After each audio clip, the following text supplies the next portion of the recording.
That's where I got burnt there. My scars tell a story. That's a stab wound there.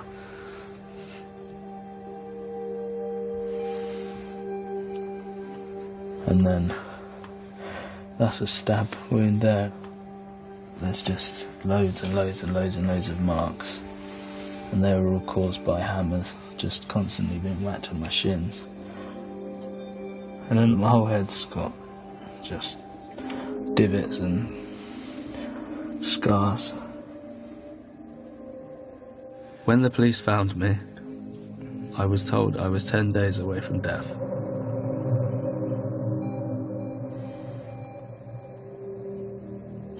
I was in love with Jordan, and it took me a long time to have the courage to say she was abusing me. People always ask me, why didn't you walk away? But it's so complicated. As each day goes by, I'm understanding it more.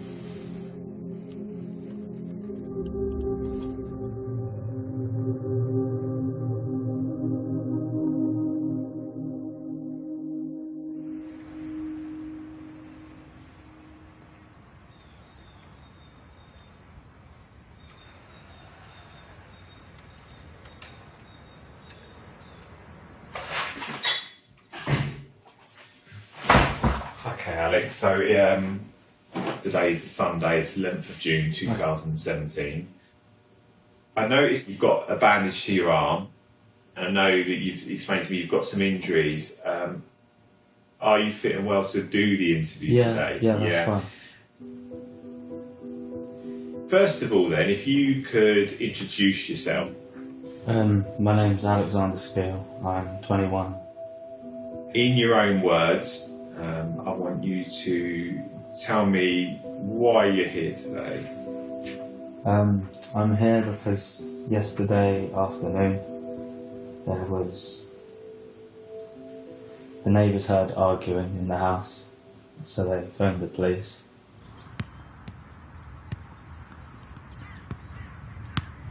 I grew up in Bedford. I basically just played football. Every Saturday and Sunday I was playing football, pretty much. I didn't really care about girls. I didn't at all. Until Jordan come along.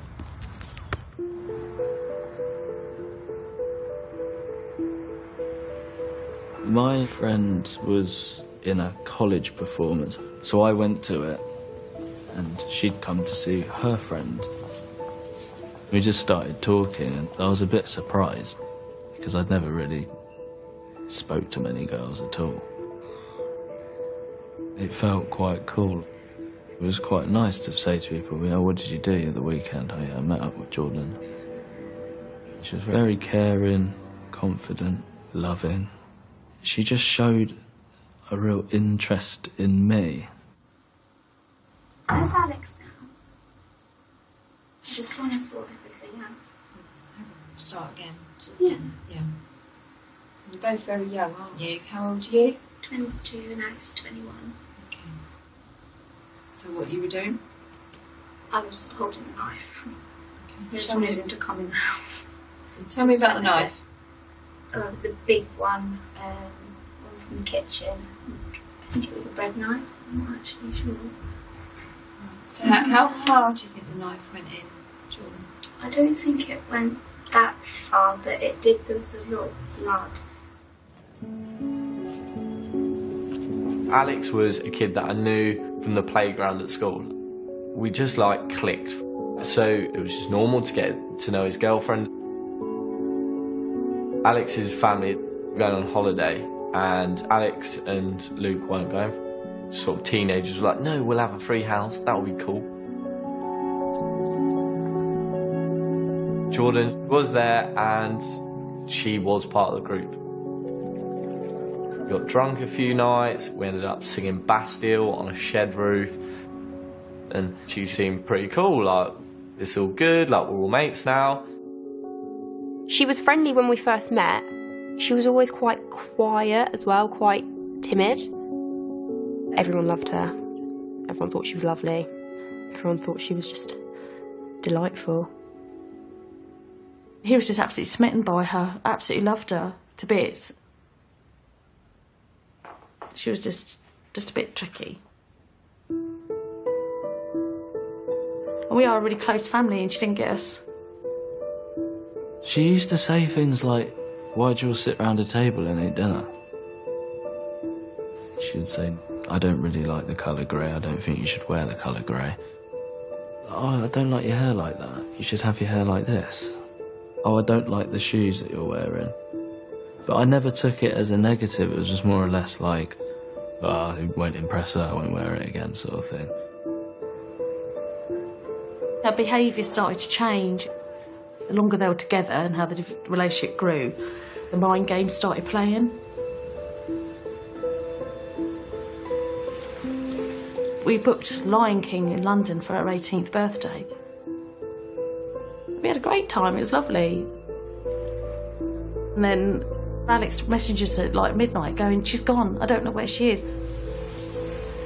I went into the toilet and I come out and she'd just disappeared, I didn't know where she'd gone. We were all just like looking around for about an hour.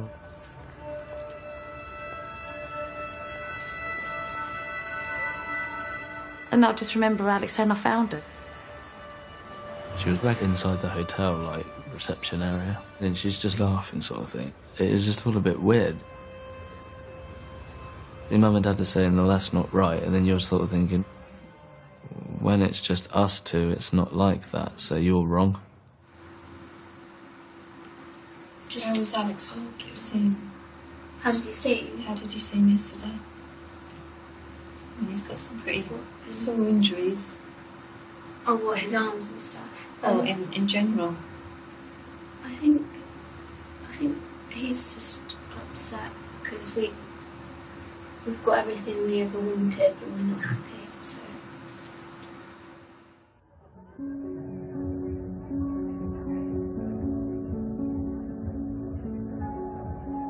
Alex's mum wanted a big bash for her boys. She loves to show off her boys. And to be fair, like, they were doing so well. Like, Luke just got into uni, Alex was going on to college. I was like really excited for that 18. It seemed like it was going to be really good. I hired a hall and we had special invites made. He had a Leeds United cake, as he would.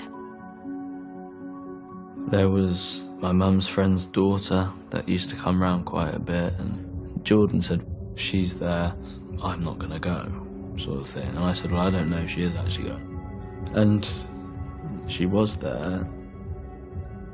And then, like, halfway through the party, suddenly there's shouting. Jordan targeted a 15-year-old girl, my best friend's daughter. Beautiful girl, very attractive. She just screamed abuse at her. He was spending time with his family, his friends, and she just wanted Alex all to herself. The music just was stopped. Alex was sobbing. Jed was, "What do you think you're doing?" telling Jordan to leave the party and stuff like this. And Alex was like, "No, I want to stay at the party." There was like 100 odd people just staring at this argument, and the girl involved was my girlfriend. I took Alex away to the bathroom and he was just screaming like, "I need to look after her, I need to be with her, like, I love her." He was saying, "Look, leave her, she's not good." I was a bit clouded by what happened because obviously at the time I loved her and everything. Things like a week or two afterwards, I remember having a few arguments, and then she snapped my SIM card.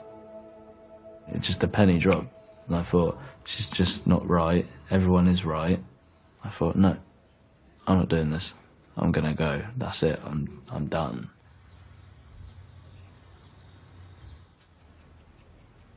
It was a cause for celebration for us. Like, we thought finally we got him back. We felt like we'd got him out of something very bad. Then just sort of a bombshell was dropped. She come back into Alex's life.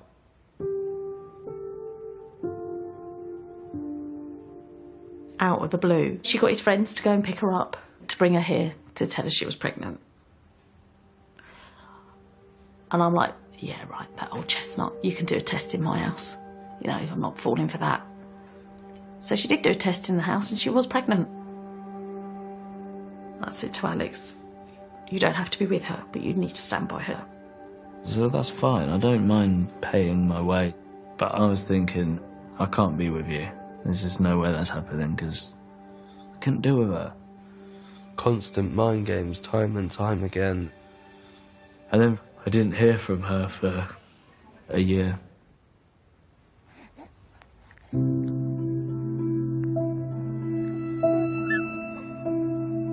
I got this text to say, are you willing to meet your grandson?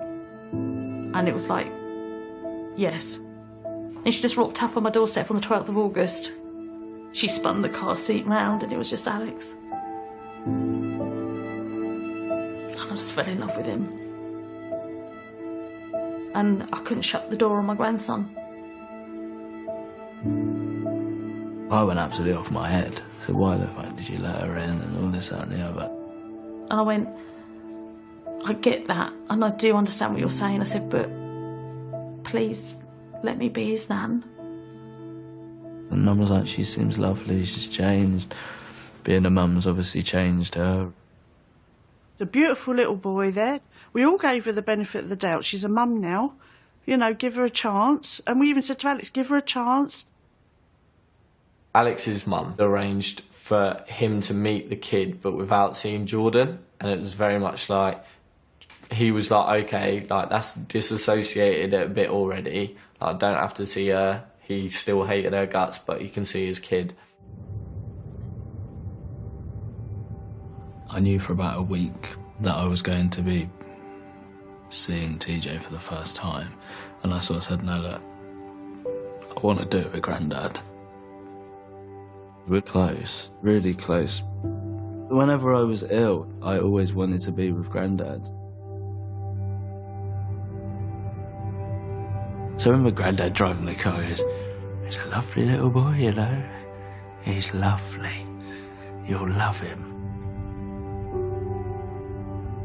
I just remember walking in and he's just lying there, kicking around, being a little monkey, basically. And I just thought, well, yeah, that don't really surprise me, because that's what I'm like. It kind of all went a bit fast forward from there. Before we knew it, she was living with the Skills. She was lovely, couldn't fault her. And it was just this lovely, extended, happy family.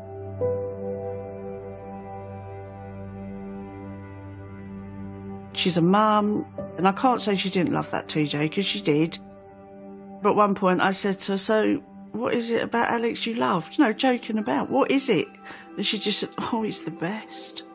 He's just the best. It all seemed nice, too nice, and it was like, shit. And I said to Jed, I was like, I have a very bad feeling that he's falling for her again. And bloody hell, January 1st, Facebook official, they were together again.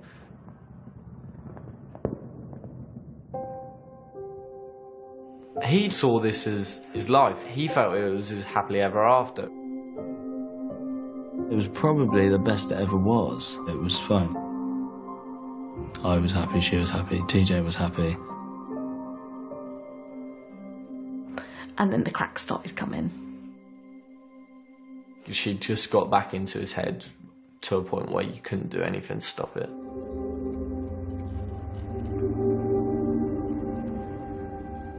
They were out driving and the girl that she attacked at the party was walking on the street and they shouted abuse at her.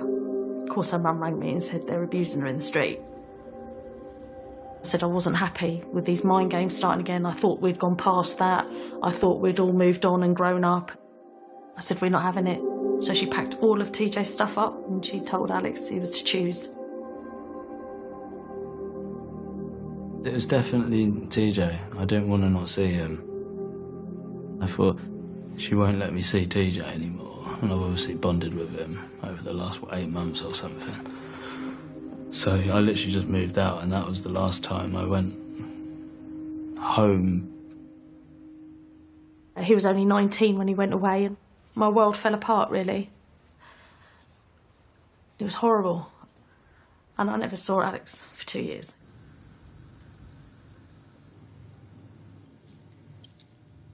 Do you love Alex? I do. Obviously, things have got particularly out of hand in your relationship. Yeah. Okay. Alex has spent some time with us today, all right? And he's quite upset about what's happened. And he's told us some quite shocking things that have been going on.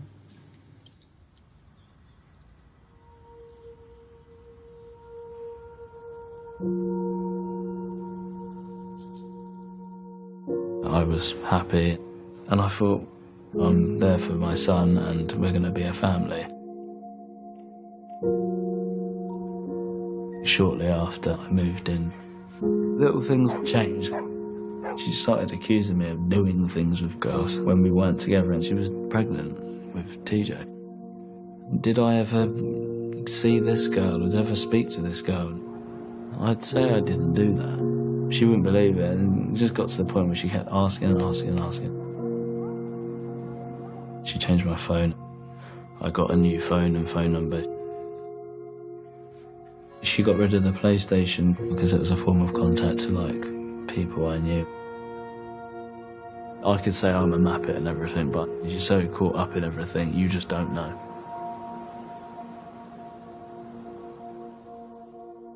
I didn't know where he was. And I got so desperate that I sent him £1 using mobile banking and just said, I love you. And I got back, I hate you, stay away from me. It was horrible, I grieved for him. I used to have the most horrific dreams.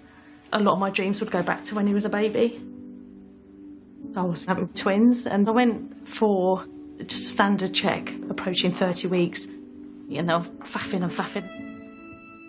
And I just looked at the nurse and I just said, there's a problem, isn't there? And she said, and she just went straight over to the phone. She said, I've got Mrs. Skill here and I'm losing twin too. I'm bringing her up to delivery now. When I came round, they said, we'll take you to see your babies. Alex was £2. So I said, I don't want to look at him. Take me away. And I was frightened to love him. I've always worried about him. You know, I don't worry about my other 2 sons, but I always worried about him.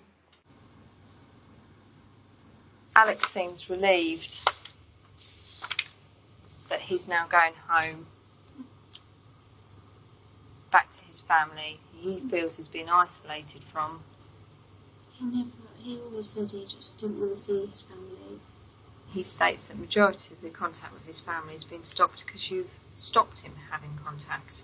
No, definitely not. Would you say at any point you have made it difficult for him to see his friends or family? No. He made it very clear he didn't want to see any of his family. He said he hated his family, he didn't want to talk to his family, he wants nothing to do with his family. One day, she comes upstairs and she said, oh, my mum's just got a message off of your mum to say that your granddad has died. And I was really, really upset because I couldn't say goodbye. I just kept thinking, oh, how am I ever going to forgive myself? And then a few hours later, she was, why are you upset? I said, well, because you was told me probably the most important person in my life has died. And she was like, he's not dead. She think, yeah, he's gone, and no, he isn't. She obviously was jealous of the bond that I had with Grandad's.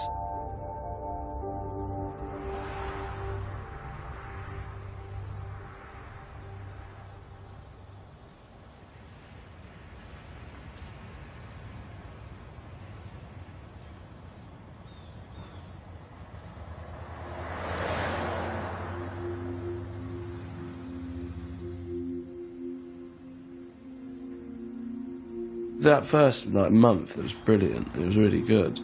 We had a nice house in a nice place. There was no arguing.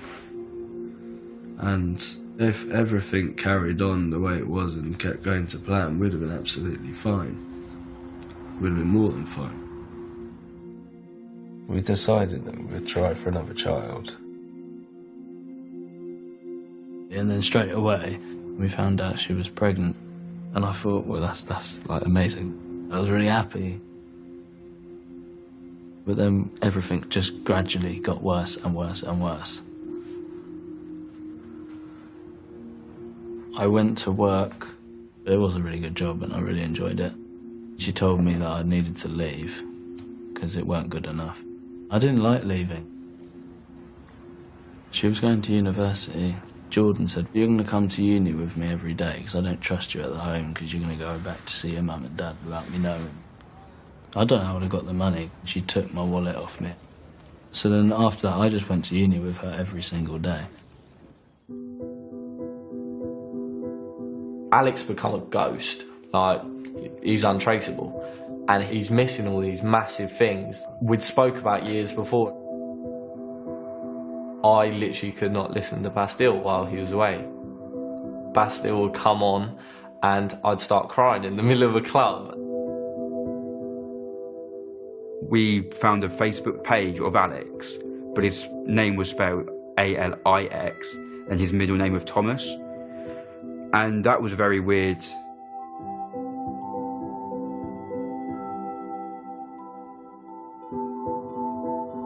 Sent in a friend request and I got a message off Alex and I was like, right, here we go. I knew it wasn't a message off Alex. It was like, I've never been your fucking friend. I've never wanted anything to do with you. I've all just been lying to you this whole time. And I remember literally replying, you're right, Jordan, it's finally my turn then, is it? And then just blocked.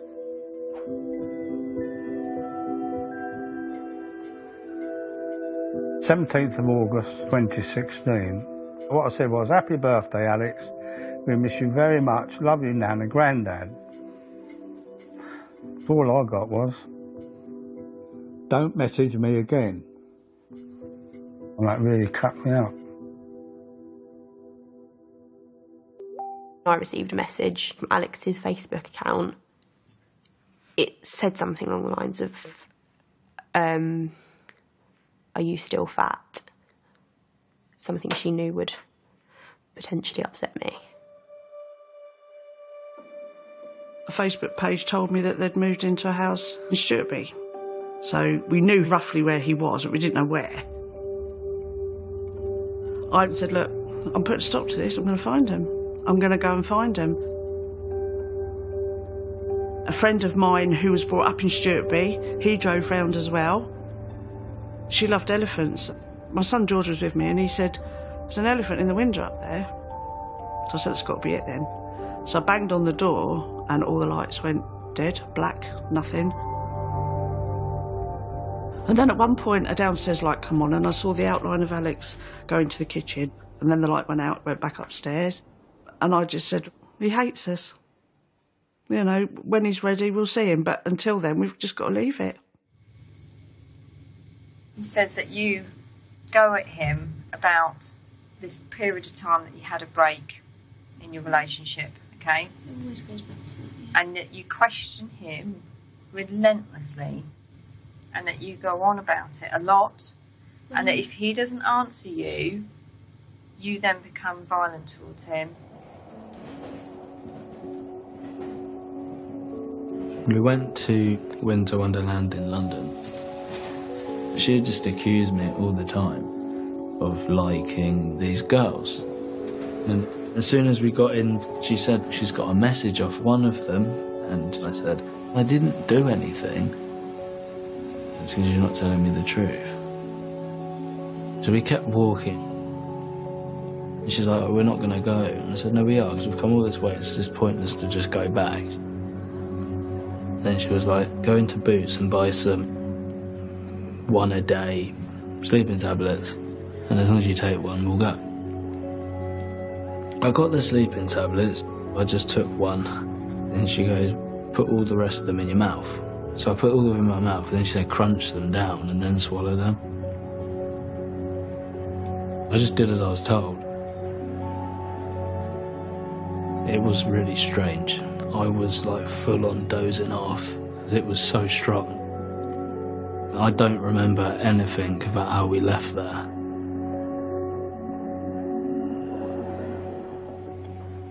Alex has said, since mainly that you've been living at this address, he has almost been attacked or physically put through some sort of assault pretty much every day since about September. He states if you missed a night of hitting him, you would then make up for it the next night. I don't know why he would say that.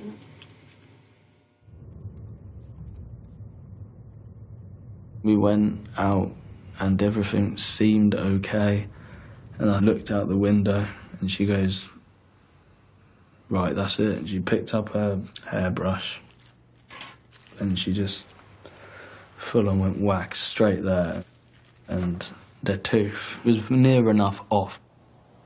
I had no money, I didn't drive, so in the end I just went like that and just ripped the tooth out. Tell me about this hairbrush that you keep in the car.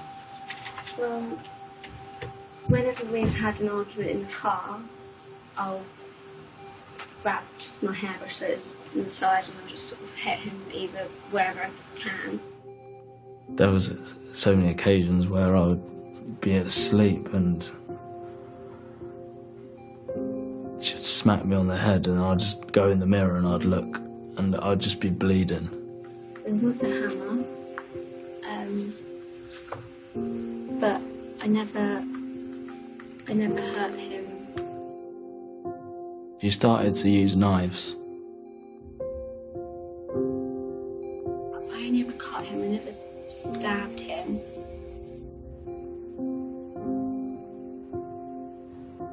I wasn't eating properly. She didn't let me. Sometimes he said, oh, can we cook pasta? And I'll say no because I'm not hungry. She said, you're not allowed to sleep in the bed. So I slept on the floor. Yeah, that's very true. Me and TJ sleep in the bed. I could feel that my body was starting to shut down. I didn't want TJ to get hurt, so I was fighting to keep going because I didn't know what was going to happen if I was to leave. I was beside myself. We were angry, we were hurt, we were upset. It was horrible. It was always that missing link to us all.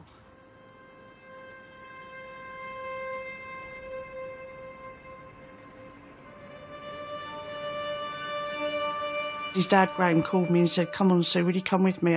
He's asking for help down the phone. So we went back to the house, get there, all the lights go off again. And I said, if you don't open the door, I'm ringing the police. And he was going, go away, I don't want you here. And he said, no, you've called for help and I'm here. 2 cars came. They told us to sit in the car while they went in. And they came out to us and said, oh, they've had a row. The police said they put them in separate rooms, had a word with them, it's all fine. But your son is walking with a limp. And that was it. We went and watched Bastille in a concert in Leeds. It was fun, like my favourite band in my favourite city. But the next morning, I remember waking up in the morning to boiling water being poured on my back. And it was horrible. It hurt. It was so sore. And it was so bad, he screamed. Never in Leeds, never. He says that he's told to make a story up to tell your parents that the shower in the hotel was faulty. I don't. Sorry, I don't know why. Have you ever subjected him to a lie detector test? Yeah. Would you do that regularly? No, we only did it I think it was like one day we did it. She got a £5 lie detector and she told me to strap my hand in it. And she had a boiling water kettle. The lie detector buzzed to suggest that I was lying. I ran off and I just ended up just slamming the door shut.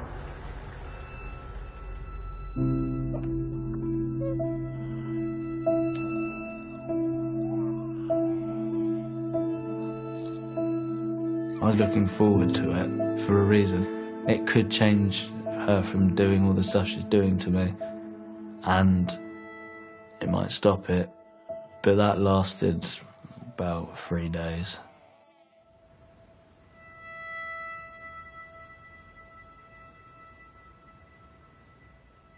We would literally be up all night, and she'd just wait with a boiling water. And if it went cold, she'd just go and reboil it. I was backed into the corner upstairs in like the study room, and she didn't do it with a little side. You lift the whole lid up and just threw it.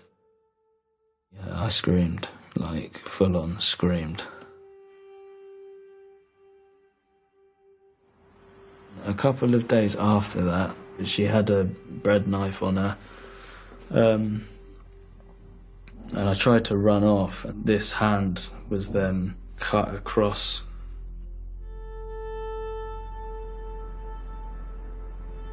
It was like middle of the night, like 2 in the morning.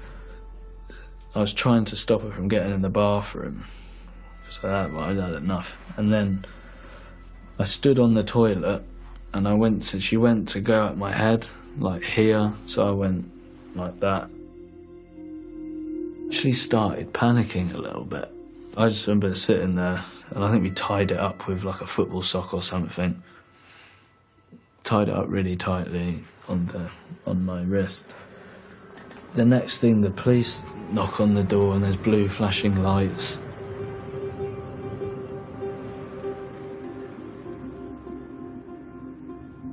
At the time I was frontline response police constable. We got a 999 call for a domestic disturbance between a man and a woman, called in by neighbours.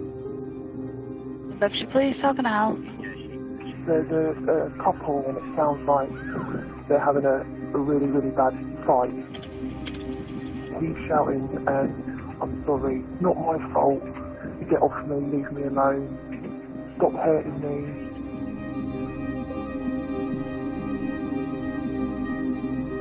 We arrived, we had to do quite a bit of knocking and, police opened the door, shouting, and eventually Jordan came to the door and she looked fine, she was sort of casually dressed and didn't look dishevelled or anything, and she straight away said, there's been a problem, Alex has hurt himself. She let us in and we went upstairs, and at the top of the stairs Alex was sat with a towel wrapped around his arm and just blood everywhere.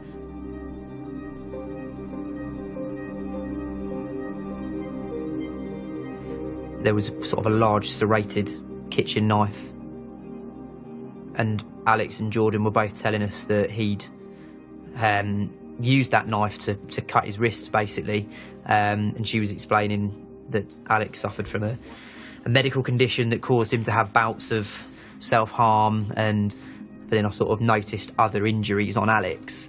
And again, when we questioned it, they were both quite sort of calm and rational and explained that, Alex has this long-standing history of self-harm. It didn't appear that there'd been any incident at all between them. It's certainly not how it came across. We left, Alex went to hospital. I was lying there with like a paracetamol drip in my arm, and they had to like scrape all of the rubbish skin away, and literally it was just left red, pink and raw. I was just about to go in to have the surgery and Jordan brought me out the hospital. The nurses kept saying, please stay with us, please stay with us. And they ended up getting the consultant down. And as I walked off, he sort of held me by the face and then like put his hands and he goes, are you sure you're safe to go home? And I said, yes. It's strange because the whole thing was the right time at the right place. but I didn't say anything. I kept saying I did it to myself. It was me. I was scared what she was going to do.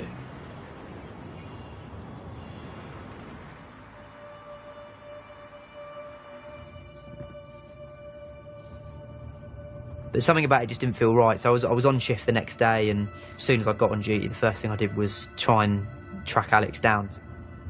But I wasn't able to get hold of him. A few days after that, on our job system, I saw Alex's address, and there was a call just coming in. So I called up straight away and said, I'm going. We were just shouting and arguing. And the next thing, the door knocks and there's a police car outside, and I opened the door and it was Ed standing there and had a really nice smile on his face. Hello. How you doing, mate? Remember me? What's been going on today, mate? As soon as I saw him in the light of day, the state of him, to be honest, in terms of, you know, the countless injuries all over his body, the fact that he had these horrible dirty clothes on, he was pale, thin, I thought, this is what I think it is. This is he's been abused. I'll tell you what, Alex, you want to come and have a chat with me? We'll go upstairs. Are you alright down here for a minute, Jordan, yeah? Dude, have you been assaulted or anything like that today? No assault, nothing. It's just an argument. I'm just so stressed out. Are you 100% sure, Alex? Yes, I'm 100% sure. I know you've said this to me the other night, and you're obviously saying it to me now, but are you 100% sure? Because you're not looking me in the eye, you're looking at the floor. Those injuries, you're saying you've done them to yourself. They could easily, because of where they are, they could easily not have been done to yourself, right? And just hear me out. Even in the house, he was not budging on his story at all. He was absolutely adamant, no, I do this to myself, I do it to myself. I didn't really want any commotion. I know if the police get involved, it would possibly be really difficult. I was always thinking, how would she react if I did anything wrong or not what she wanted? She would go off her head. That was what was running through my head the whole time.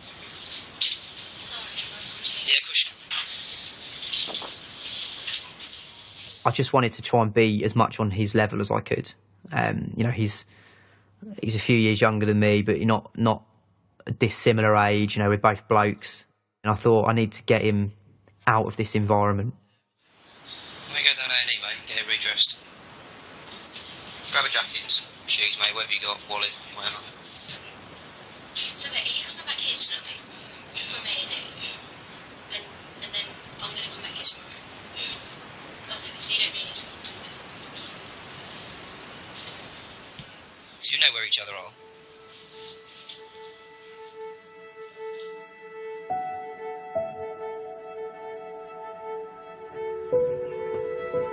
He sat me in the police car and he said, right, we're not leaving it until you tell me the truth. You need help, she needs help, your children need help, you all need help. And I still said, no, I'm doing this all to myself. I turned my camera off and I said to him, look, my camera's off, it's just you and me in this car. Straight away I just said it. And I said, just please just go on what the neighbours have said, because I don't want to say that it's come from me. He just quite calmly said to me, yes, it was her. I just need to explain to you that at the moment you're under arrest on suspicion of assault occasioning grievous bodily harm. I sat her down in the living room. I didn't really know what to expect in terms of how she was going to react, because she's very slight, very well-spoken, very polite, you know, to all intents and purposes, friendly and well-meaning young lady. Obviously, it's serious, you have been arrested, yeah? But we'll go down and we'll have a chat at the police station and we'll get everything in black and white properly, give your side of the story on saying about what happened. Yeah? So what we'll do is we'll leave Iris with your parents. Yeah? Are you happy with that? That's fine, yeah. And on the drive back, she was saying to me, oh, so, you know, how long do you think I'm going to be in? Do you think it'll be maybe an hour? I said, oh, it might be a bit longer than that.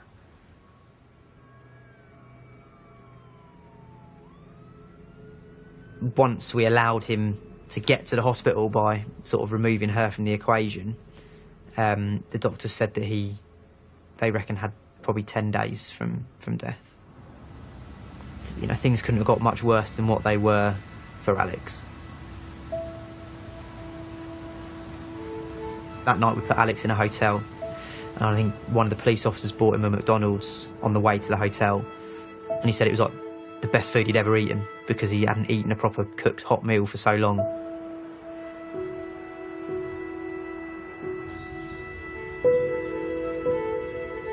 I had like a buffet breakfast in the morning and I was overlooking Bedford River. I actually sat there, I giggled to myself. There's me.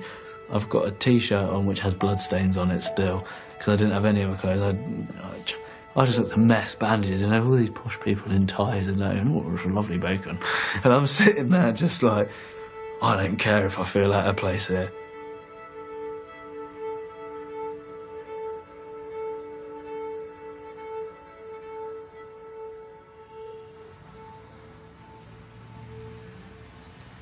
Okay, so Alex, have you ever acted in self-defence towards Jordan? I've never lashed out. Because I haven't on purpose. I don't want to hurt her. No. Okay. Tell me why you've never reported it to the police or anybody else. Because I thought it would blow under the carpet one day. Yeah. I thought it would be fine.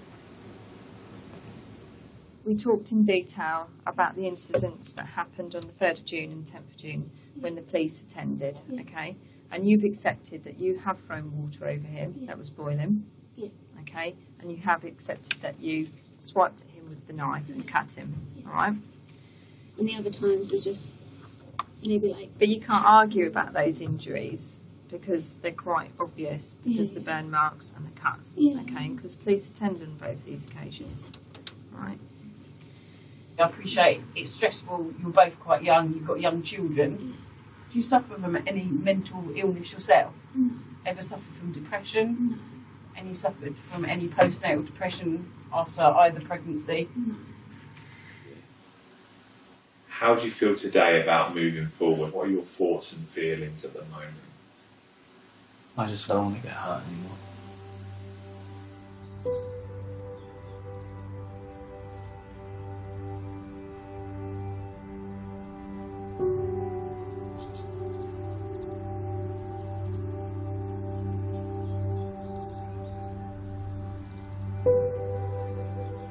Phone was ringing and the phone call was the sergeant and she said, just to tell you your son is safe and well. And I said, what's happened? I said, did she hurt him? She went, yes, he's been burnt, stabbed and slashed. I just screamed. My sister took the house line and she said, Alex is on his way. He's on his way home. He wants to go. He wants his mum.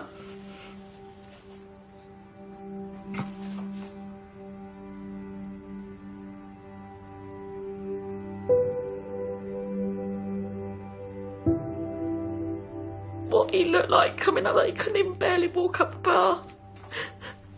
And I said, can I have a cuddle? And he goes, please, just give me a cuddle, Mum.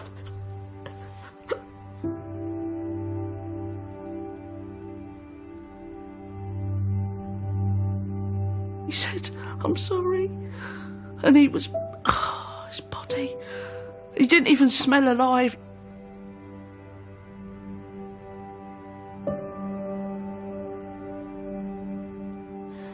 And he said, oh, look, the last bullet she's got now is my children, and I need to make my children safe.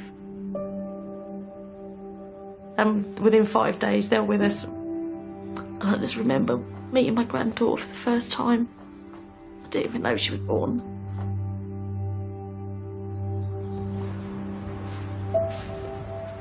Hello, mate. How are you? It was so surreal seeing him again.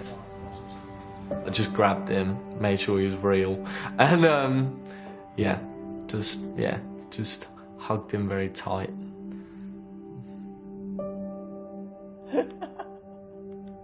I'm literally buzzing, mate. Yeah.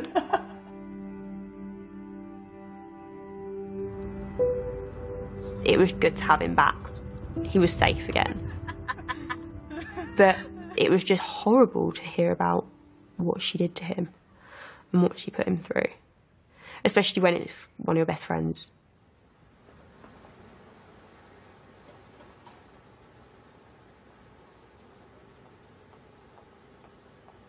her sentencing day, there was no sense of remorse, I'm sorry. The only thing the judge did say was Jordan doesn't blame Alex for anything that she did to him. I think in her mind, the more she did and seeing him stay, the more she felt like he really did love her because he still stayed. And it's really weird to even comprehend that, because most people wouldn't even think about pushing the person they love, like, just wouldn't cross their mind.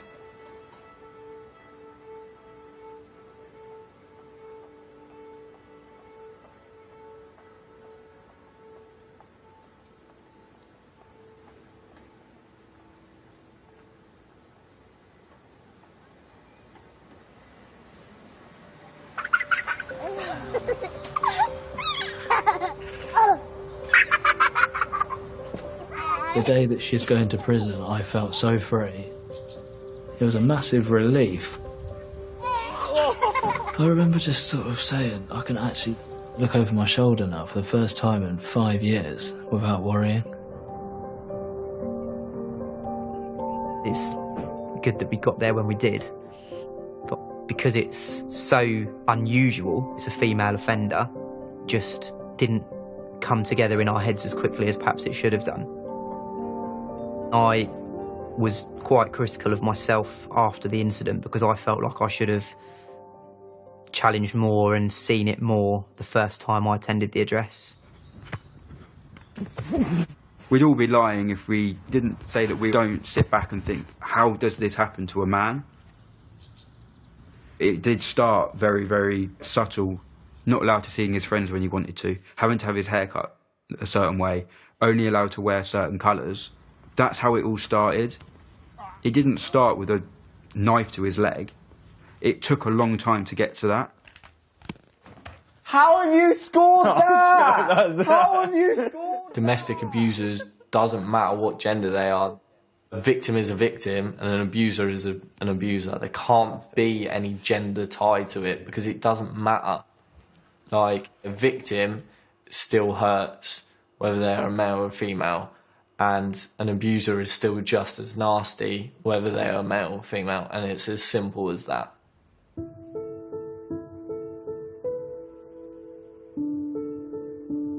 Now that I'm free from the relationship, I'm beginning to understand abuse better.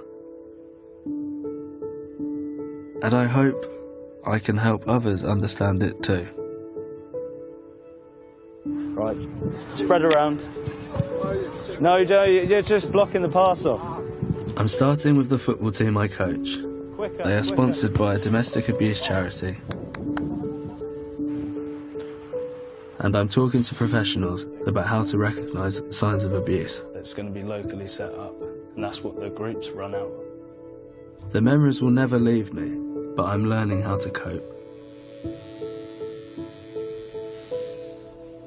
There you go, jump down that looking mess. Thank you very much, I like that. You alright? I have so much support from my friends and family, and I'm building a future for me and my kids.